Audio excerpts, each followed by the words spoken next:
ఇప్పుడు కోల్కతాలో junior doctor rape case ఒకటే కాదు, దీనికి ముందు మన ఇండియాలో ఎన్నో రేప్ కేసులు జరుగుతున్నాయి.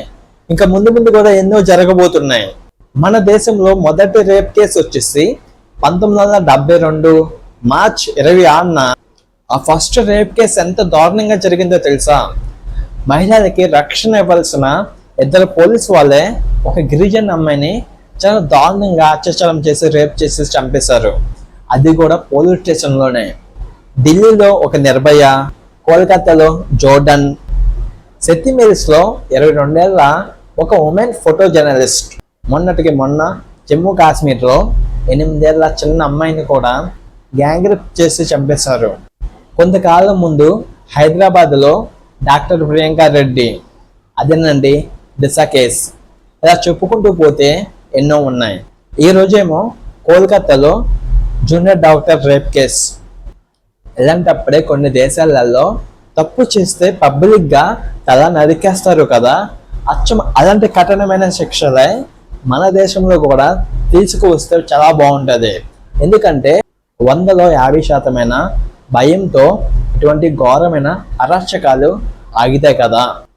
ఈ జూనియర్ డాక్టర్ వాళ్ళ తల్లిదండ్రులకి ఖచ్చితంగా న్యాయం జరగాలని నేనైతే మనస్ఫూర్తిగా దేవుడిని కోరుకుంటున్నాను. ఒకప్పుడు చాలా దేశాలలో బాల్య వివాహాలు అనేవి జరిగాయి. కానీ నాగరికత, చదువు, విజ్ఞానం ఇటువంటి అన్ని పెరిగేసరికి ఇటువంటి ఆచారాలన్నీ నాశనం అయిపోయాయి. అయితే ప్రజెంట్ మనం అందరం బతుకుతున్న ఈ కాలంలో 9 సంవత్సరాలకే ఆడపిల్లలకి పెళ్లిళ్ళు చేయాలనే ఉద్దేశంతో ఒక దేశం అయితే ప్రత్యేకమైన చట్టం తీసుకొస్తుంది. ఆ దేశం పేరే ఇరాక్. అదేమిటి, సడన్ గా ఆడపిల్లలకి 9 ఏళ్ళకి పెళ్లి చేయవలసిన అవసరం ఏమొచ్చింది ఇప్పుడు అని అనుకుంటున్నారా? మామూలుగా ముస్లిమ్స్లలో 2 బిలీఫ్ సిస్టమ్స్ ఉంటాయంట.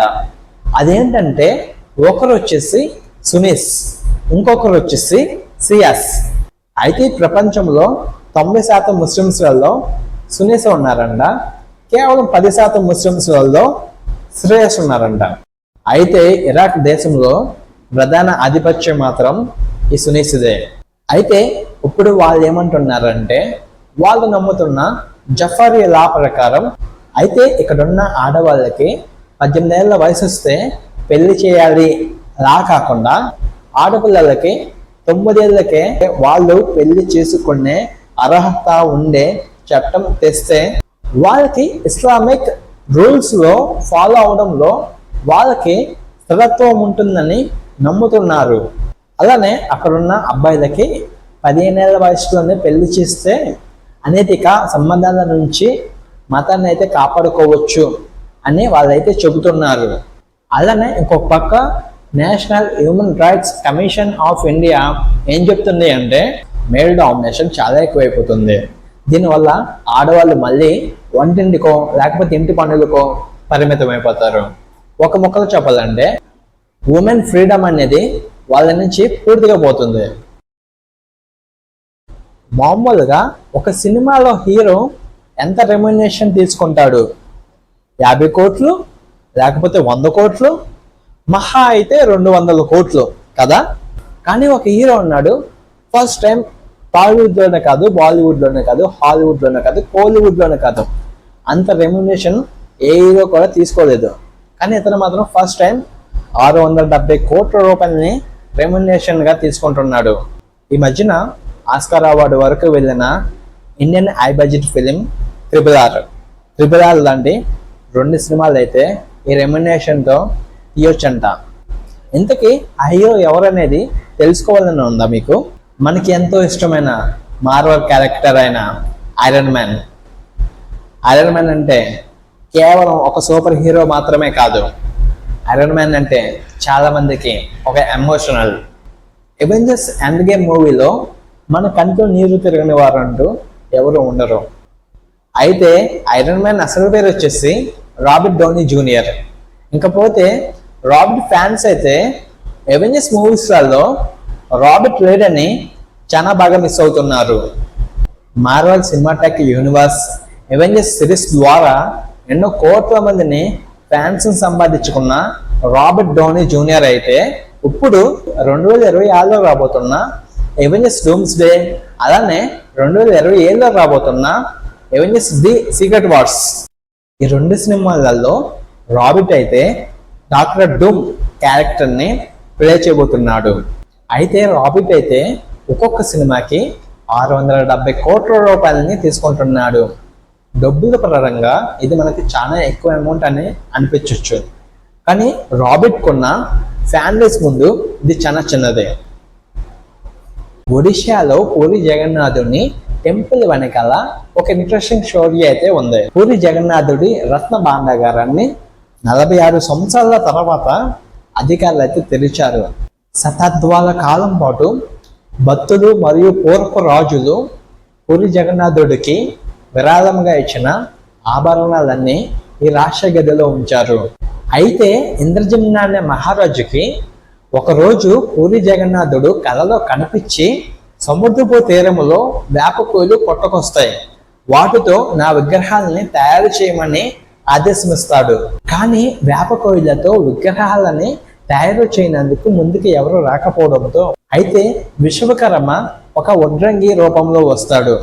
విగ్రహాల్లో పూర్తయ్యేంత వరకు తన పనికి ఎవరో కూడా ఆటంకం కలిగించకూడదని ఒక కండిషన్ అయితే పెడతాడు. అయితే విశ్వకర్మ ఒక వడ్రంగి రూపంలో విగ్రహాలని తయారు చేయడానికి గదిలోనికి వెళ్తాడు.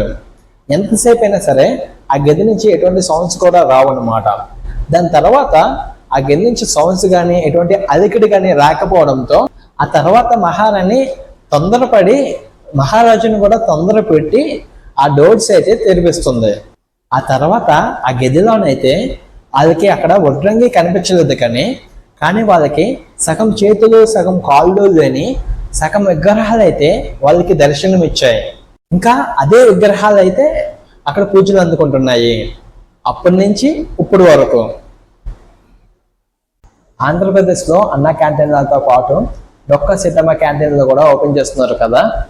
అన్న అంటే సీనియర్ ఎన్టీఆర్ గారు అని మనందరికీ తెలుసు, కానీ డొక్క సీతమ్మ గారు ఎవరు? ఆంధ్రప్రదేశ్లో 1841లో సీతమ్మ గారు అయితే జన్మించడం జరిగింది. సీతమ్మ గారు చిన్నప్పటి నుంచి కూడా తన దగ్గరికి ఎవరైనా ఆకలి అని వస్తే ఏ సమయంలో అయినా అవతల వ్యక్తికి అన్నం పెట్టేవారంట. దాని తర్వాత సీతమ్మ గారు అయితే డొక్క జోగన్న గారిని పెళ్లి చేసుకున్నారు. దాని తర్వాత ఈ దంపతులు ఇద్దరూ కలిసి కుల మత భాష ప్రాంతీయ ఎటువంటి భేదాలు లేకుండా అనునిత్యం అన్నదానాన్ని నిర్వహించేవారంట. అయితే అందరికీ పెట్టి ఈ దంపతులకి చివరికి ఏమి తిన్నందుకు కూడా లేకుండా అయిపోయింది. దాని తర్వాత భర్త జోగన్న మనకెందుకు ఈ అన్నదానం, మనకి ఏమి తిన్నందుకు లేకుండా అయిపోయింది అని అన్నాడు. అప్పుడు సీతమ్మ గారు నేను నిస్వార్థంగా పెడుతున్నప్పుడు తింటున్నది స్వయంగా ఆ శ్రీ మహావిష్ణువే అని నేను నమ్ముతాను, మళ్ళీ తిరిగి ఆ శ్రీ మహావిష్ణువే మళ్ళీ మనకి పెడతాడు అని సమాధానం ఇచ్చింది. అయితే ఈ దంపతులకి పొలం దున్నుతున్న టైంలో వీళ్ళకైతే ఒక బిందె దొరుకుతుంది. ఆ బిందె ఏంటంటే చూస్తే ఆ బిందె నిండా బంగారు నాణాలు ఉంటాయి. ఆ బంగారు నాణాలతో అందరికీ ప్రతిరోజు కూడా అన్నదానం చేస్తారు. అయితే దాదాపు 40 ఏళ్ల పాటు పేదలకి నిస్వార్థ సేవ చేసిన అప్పర అన్నపూర్ణమ్మ డొక్క సీతమ్మ గారు